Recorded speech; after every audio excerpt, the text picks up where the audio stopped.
good morning to one and all present over here and a warm welcome to you all. The second edition of HOCON. It is truly inspiring to see a distinguished gathering of healthcare leaders, medical professionals, and change makers under one roof. This is your host, Lippy Goyal, and I welcome you all to a day filled with insightful panel discussions and also making an attempt to a better future. Thank you once again to each and every person joining us over here. Before we begin, can I request you all to have both the hands up in the air, everybody together, and like a regular anchor, I'm not going to ask you to clap, but since it's the morning, I want you to stretch a little bit. Can you all just, just stretch because काफी लोग काफी जल्दी आ गए मेरी तरह and they were like सुबह सुबह आ चुके हैं. So in case you're feeling little sleepy, I just want you to have an energized morning and make sure you have that smile on your face. So keep that smile entire day with you, and I hope that you have a lovely time over here. So as we begin now, we've already witnessed that what is the topic. The whole theme for HOCON 2 is the futuristic healthcare. And we shall begin this morning with a panel discussion on understanding how we can scale our hospitals and sustain it. So the first topic of our panel discussion is enduring expansion, how to scale your hospital and sustain it. I would like to begin by inviting our moderator on the stage. I welcome Dr. Biren Chauhan to please join us, the Chief Operating Officer at Sunshine Global Hospitals, to begin the first panel over here as the moderator. While he walks on the stage, I also want to take a moment and invite our panelists to please join. I welcome Mr. Shriraj Raval, Business Director, Nova IVF Wings, to join us, along with Dr. Sujata Naidu, the General Manager, Key Account, IRILLIC Private Limited, a unit of Motherson Group. Joining them, we have Dr. Geetika Patel, MD, Parul Sevashram Hospital, and VP, Parul University. We have Dr. Bharat Gadhvi, the Regional Director, HCG Hospitals, joining the panel, along with Dr. Roopam Gupta, Dean and Professor of Anatomy, Banas Medical College. We also welcome Dr. Ali Irani, HOD Physiotherapy, Nanavati Max Superspeciality Hospital, Mumbai. Along with that, he also is the Chairperson at the International Affairs Indian Association of Physiotherapists and Principal at NMIMS University. And I also welcome Mr. Abhinav Joshi, the Vice President, Sahyadri Hospitals, Pune.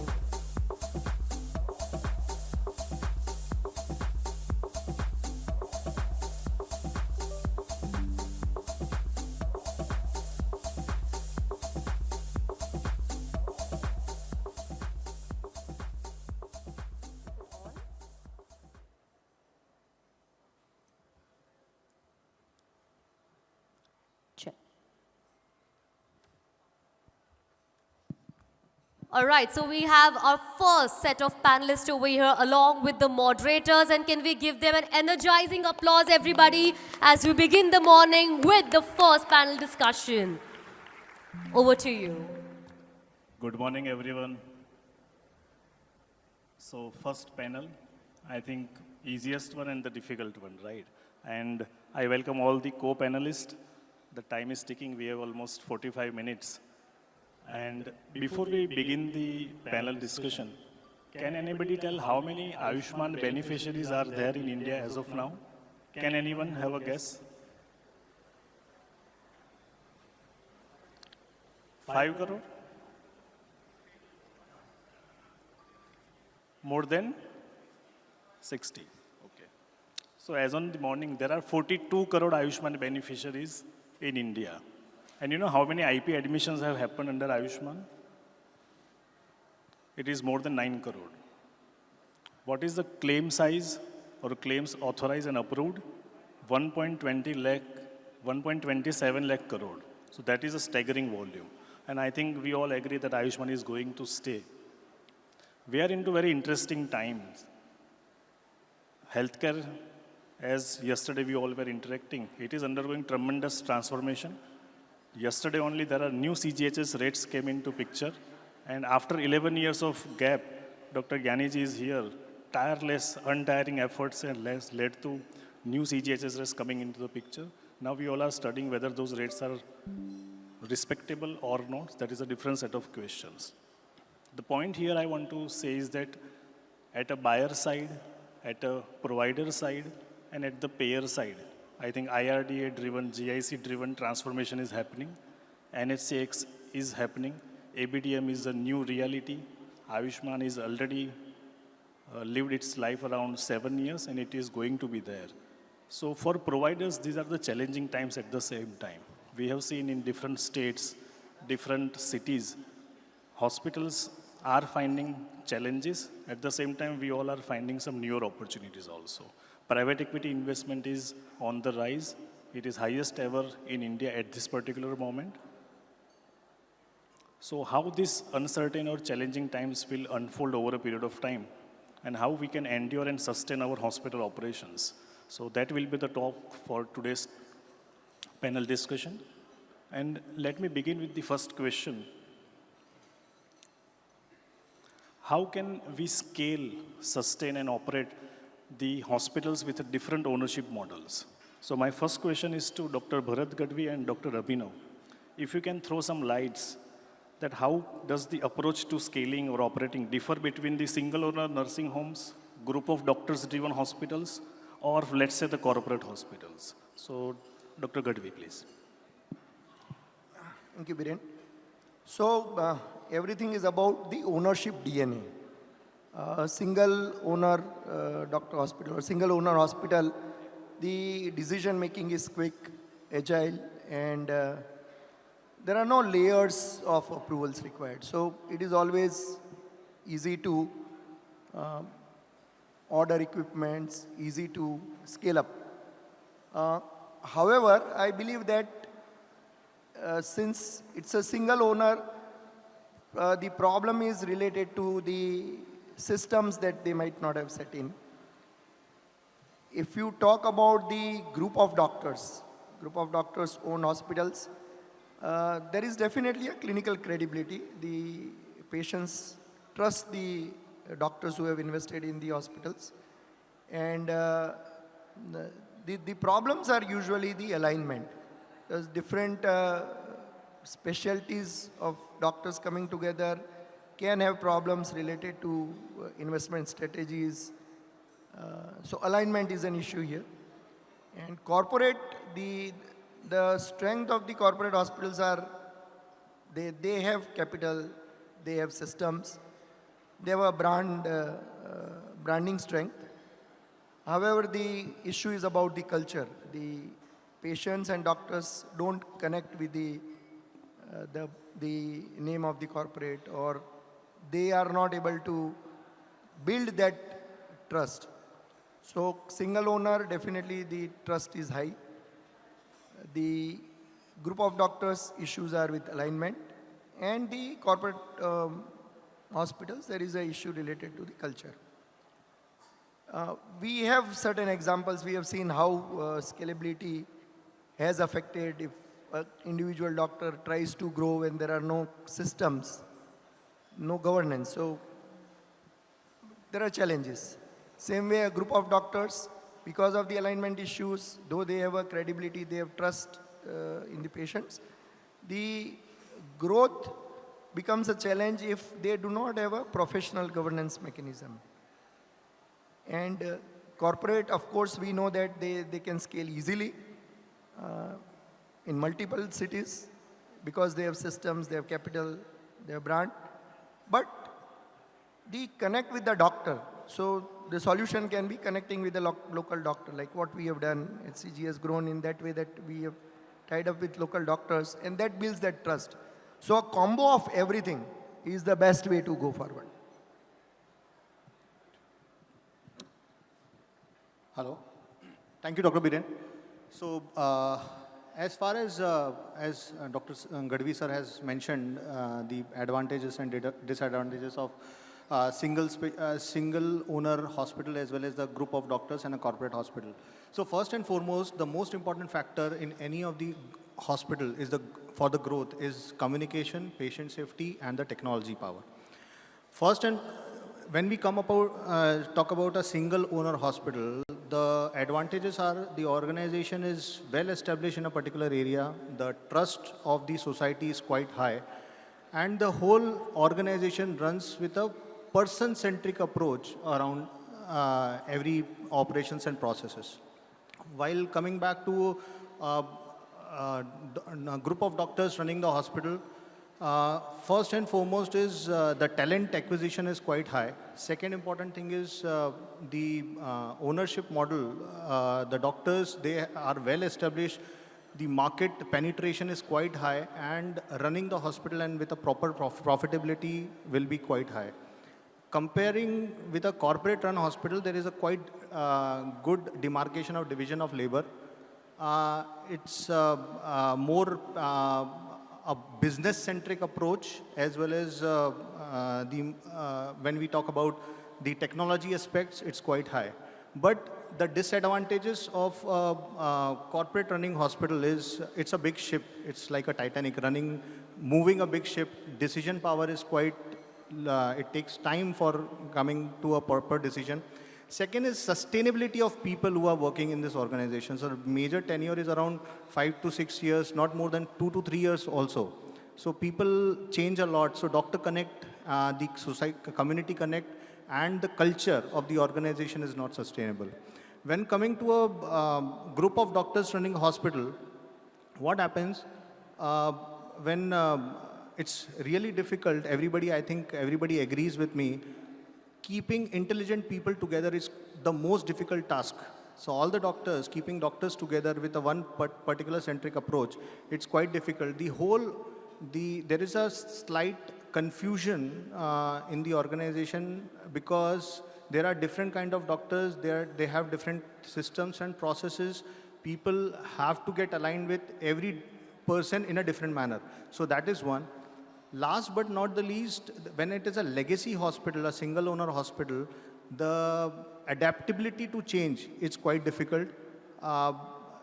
People will have a legacy, they will differ in adopting a particular technology and changes. So this is what I feel is different scenarios in different types of hospitals. Thank you. Thanks, Dr. Abhinav, Dr. Gadhvi. Let's move to the trust-run hospitals. Dr. Geetika, I think you run the Parul University and Associated Hospital, and so as Dr. Roopam, you are leading the Medical College Run Hospital. So my next question is to both of you. How can the trust-run hospitals operate, scale, and sustain effectively without compromising the mission when we compare them with the corporate hospitals existing in the same territory or the vicinity?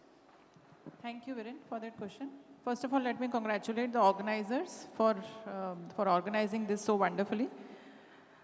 So the first thing which I'll pick from your question is compromising mission. See, what I would like to tell here is that whatever model it is, a compromising mission shall never be an option.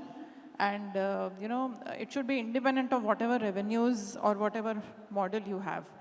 So as we are trying to understand that there are different models any hospital could have, of course, the corporate and a private setup hospitals, which have the revenues primarily from the patients.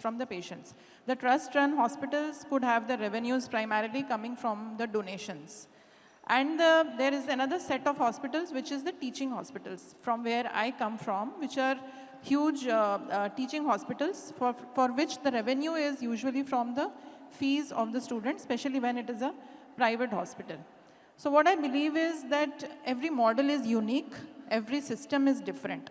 So the first thing which is very important is for every system to set up their own ethos and their values, and compromising on ethos or values should not be an option in either of the models.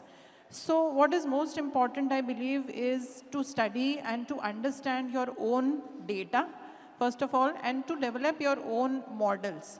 And sustainability is, of course, very, very possible. as Bharat sir was telling, for corporates it is easy. Definitely yes, because there are certain advantages with corporates.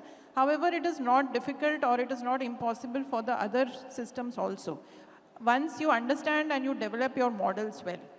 So how the teaching hospitals or the trust-run hospitals need to function is to understand and project their revenues is very, very important.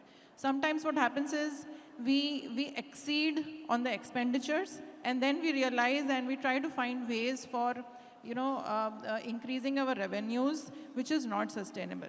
So the first thing which is very, very important to understand is that where are your revenues coming from and what are the projections for those revenues in the coming months and the coming years. And that is how planning the sustainability, the scalability and the growth in the departments, be it hiring of the manpower, be it investment into equipments, be it upgradation of the technology. And then making sure that you are keeping a track on the progress every single moment. It could not happen that you have invested a huge amount and then at the end of the year you realize that it is not giving returns. What is very, very important is to make projections and then keep a track of those projections every month.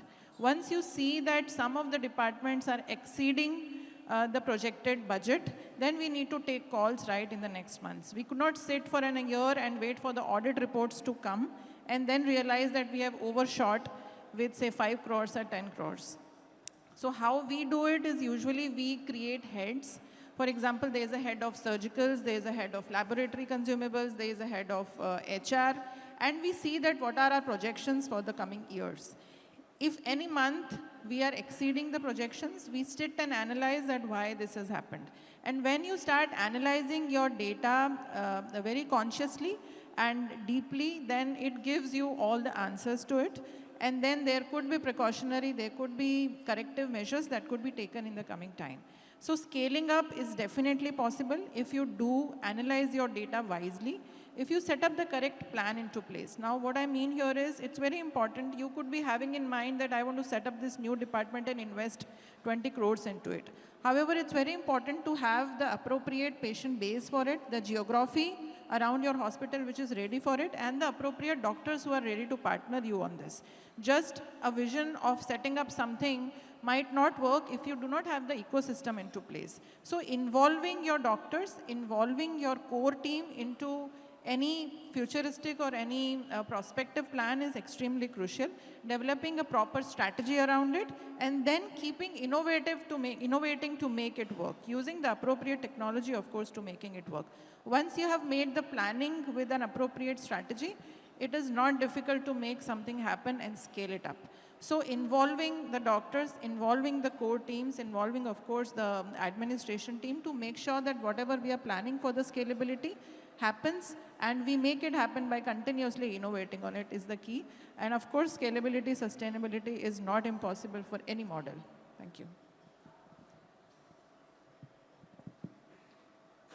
I think Dr. Geetika has covered most of the points. I'll just like to give it another paradigm, sir. Basically, we are talking about corporate hospitals, trust hospitals, and a newer category, if I can say, medical colleges run by trust hospitals. So the driving force or the driving motivation behind trust hospitals happens to be the not-for-profit ethos, as well as the community, community-based goals which we are supposed to meet.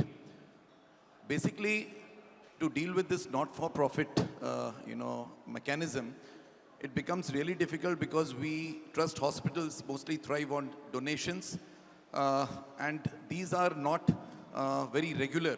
So when you are planning for sustainability or scalability, you have to take into account the perenniality of these things, which becomes a very big challenge. Of course, communication has to play a very big role, especially for the hospital leaders of trust-owned hospitals. Your trust body has to be always kept in the loop in a very, very transparent and ethical way so that you can get more and more donations to sustain yourselves.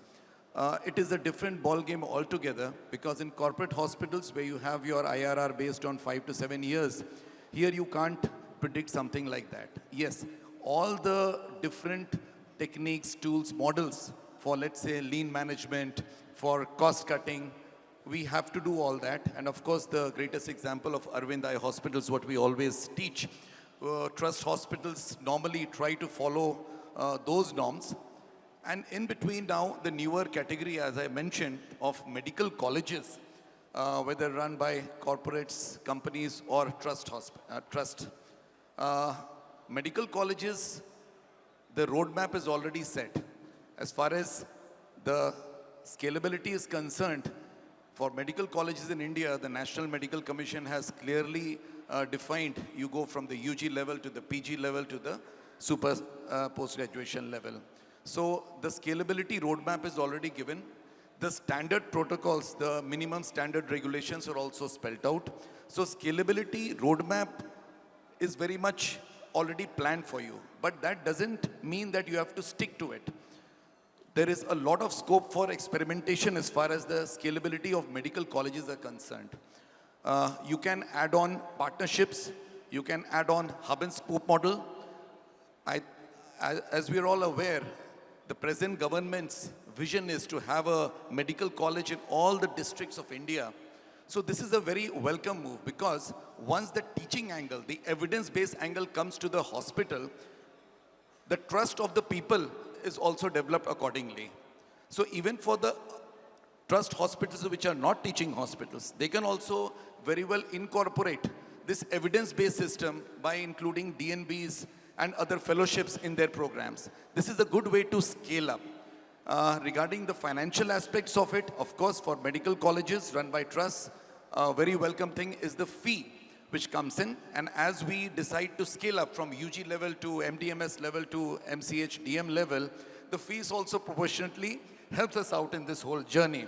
So that is my take on it, sir. As rightly said, I think good ethical governance mechanism and having a sound financial matrices are very essential for even a trust-run hospitals. My next question to Sujata Naidu is that you are a wizard of project commissioning, hospital planning and all. So what are some operational frameworks that one can look at when they are planning or conceptualizing a new hospital per se?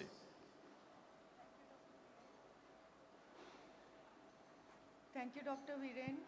Good morning, everybody. So while setting up a new hospital or expanding the existing hospital, the base is strategizing well. While you are setting up a new hospital, you must do a thorough market research to understand the community need and also the demand-supply gap in that community. The thorough market research will help you understanding what are the payer mix, and your vision is also helps in that you know what is the vision of the promoter, why they want to set up this hospital, and which category of patient they want to address. I'll give you an example.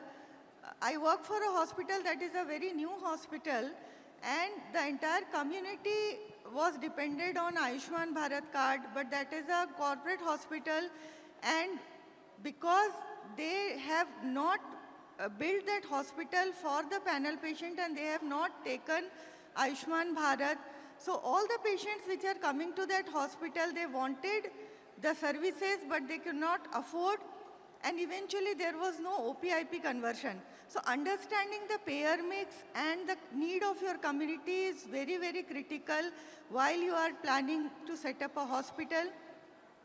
Also the demographics, age mix, demand-supply gap, competition of that community, in that community, which all healthcare setups are already operating their hospitals.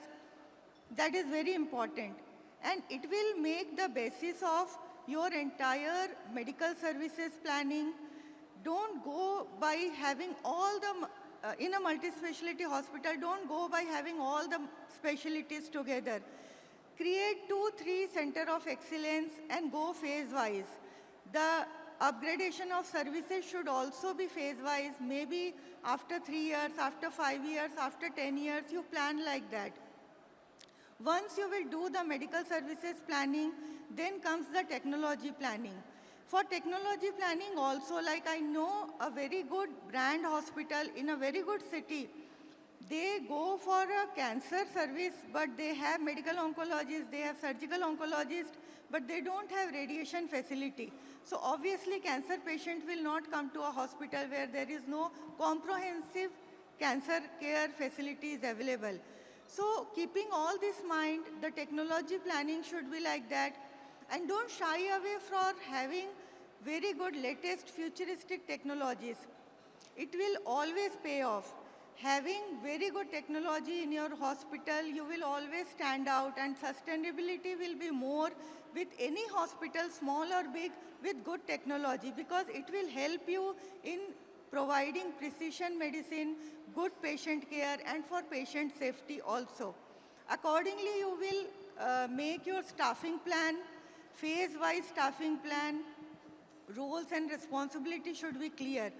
When there is medical facility planning, there is technology planning, there is staffing planning is planned, then you go for the hospital designing. And it should be done by a hospital architect who has experience of, doing the planning for hospital designing. That helps a lot, because you need to have a modular, flexible, futuristic hospital design where you have preparedness for pandemic also, you can pivot also. If after 3 years you need to create some other facilities, then also the facility, the infrastructure should allow you to do that. I have seen many hospitals where infrastructure upgradation is a big bottleneck in expansion. And then comes the financial planning. When you make your business plan, your business model based on all these parameters, then you clearly know what is your input cost, and you must keep some provision for the OPEX, because no hospital, no matter which brand, cannot be in break even or profit within 3 years. 3 years is minimum time, so you need to have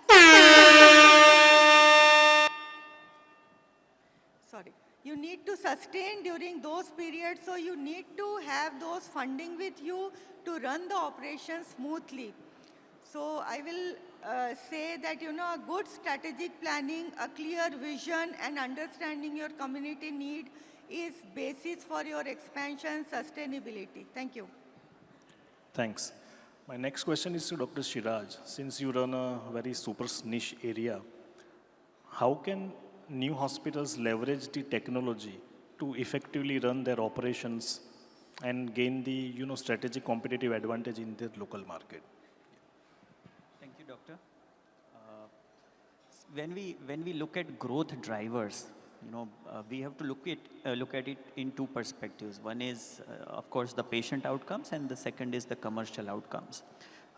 We saw a wonderful AI video at the beginning of this event, and each and everyone sitting here, the first thing that comes to mind as we speak of technology today is AI.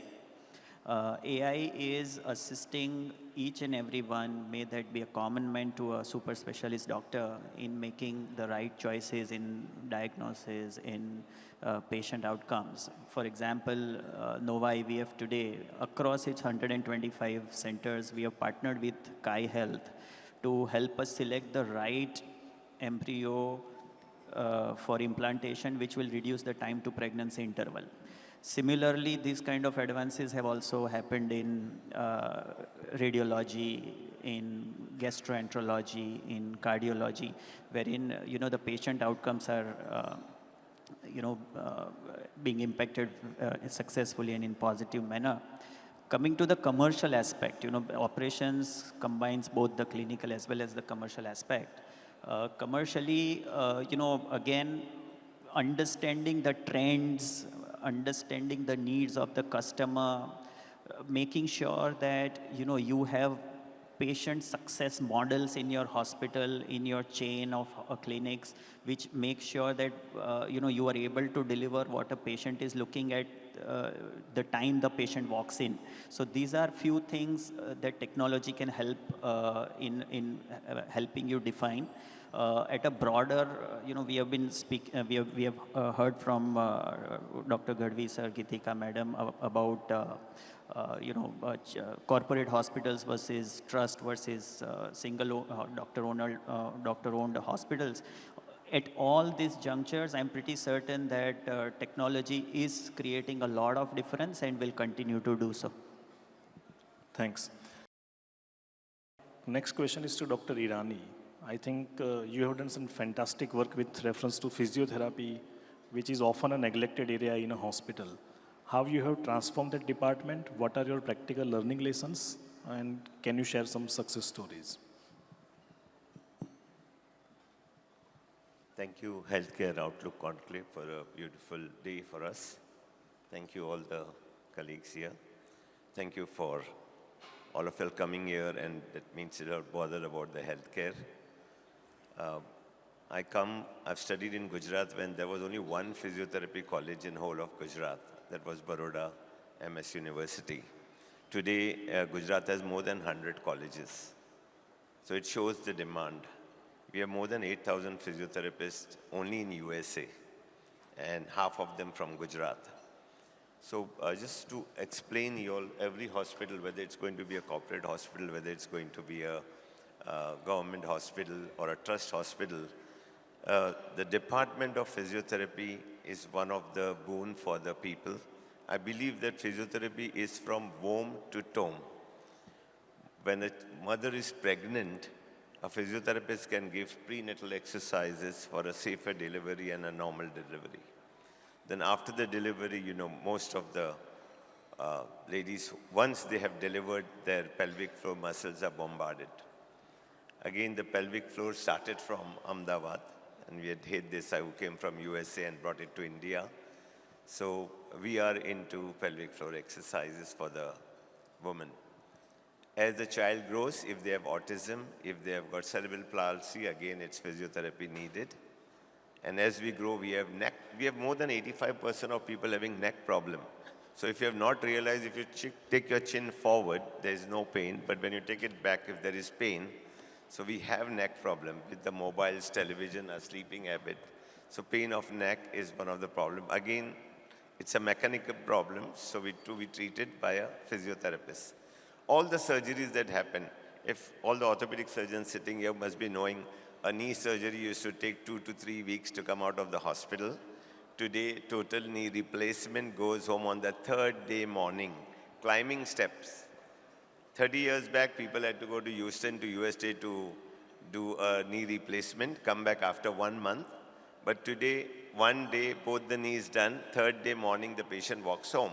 Again, role of physiotherapy, day and night. Physiotherapy has become 24/7. As far as economic part is concerned, I remember when I joined Nanavati Hospital, the income of physiotherapy was just 6,000 to 7,000 rupees a month. Today, the hospital collects 1 lakh rupees a day only from physiotherapy. Right. So as far as economy is concerned, if all the hospitals have a good physiotherapy department, yes, we are into prevention, we are into treatment post-surgeries, we are into chest PT. COVID was for us a blessing in disguise. Everybody had a lung problem. Just a takeaway for home, lung was made for 4.5 liters of air. Our lung, when you take a deep breath, was made for 4.5 liters of air. All Indians have it below 2 liters.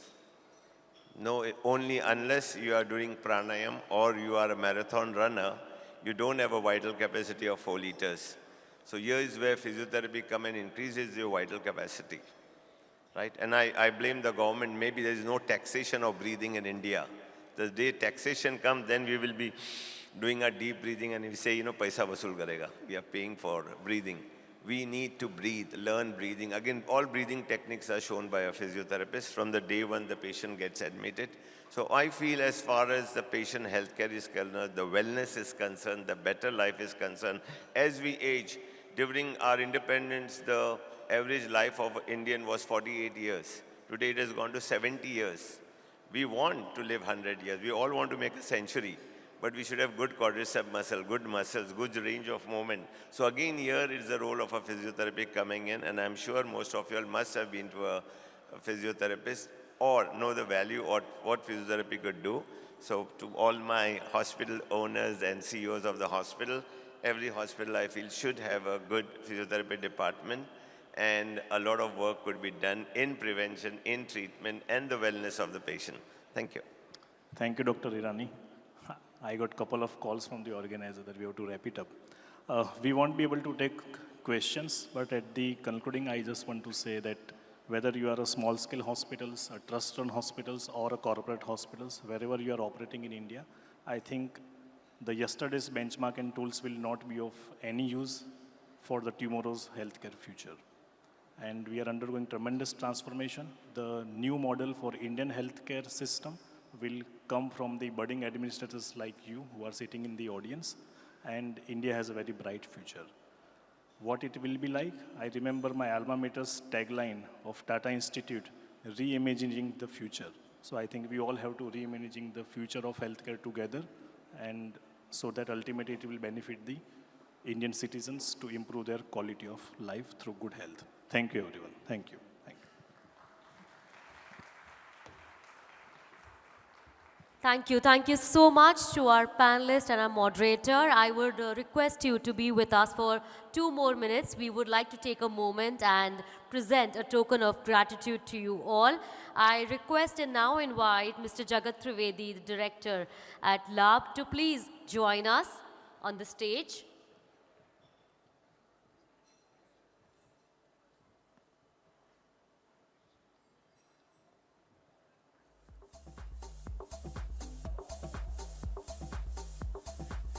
Do we have Mr. Jagat Trivedi joining us on the stage?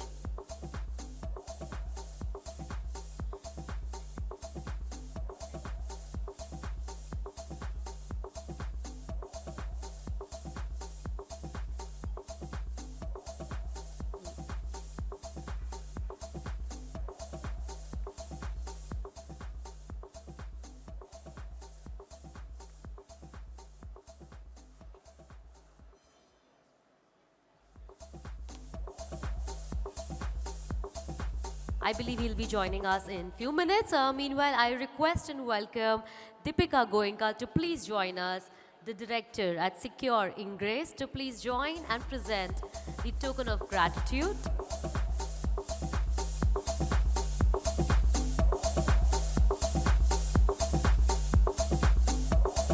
Welcome, ma'am. I request you to please present the token of gratitude to Mr. Shriraj Raval.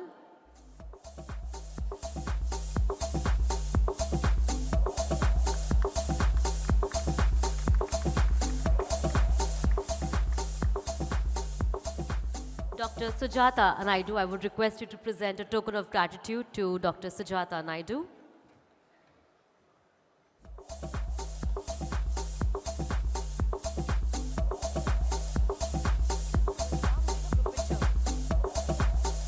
I request our panelists to be here. We want to take a group picture, so just be with us. Ma'am, please wait for a minute. I would also request you to present a token of gratitude to Abhinav Joshi.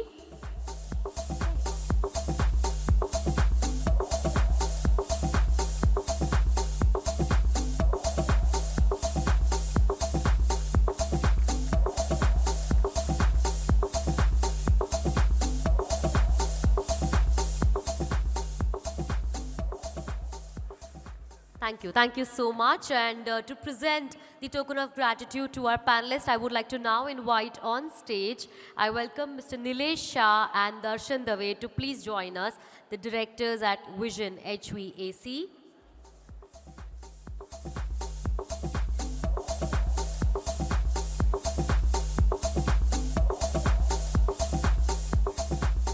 Hi. I request you to present a token of gratitude to Dr. Geetika Patel.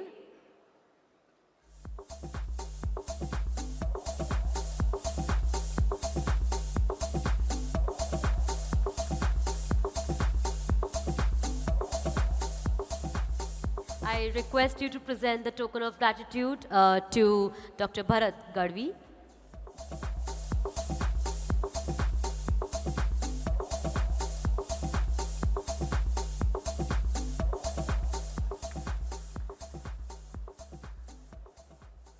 I also request you to present a token of gratitude to Dr. Roopam Gupta.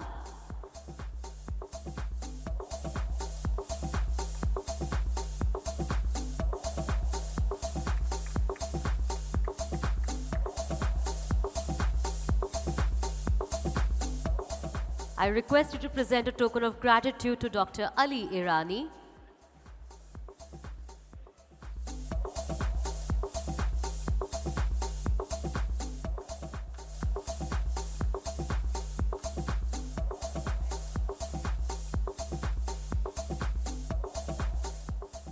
And lastly, I request you to present the token of gratitude to our moderator over here, Dr. Biren Chauhan.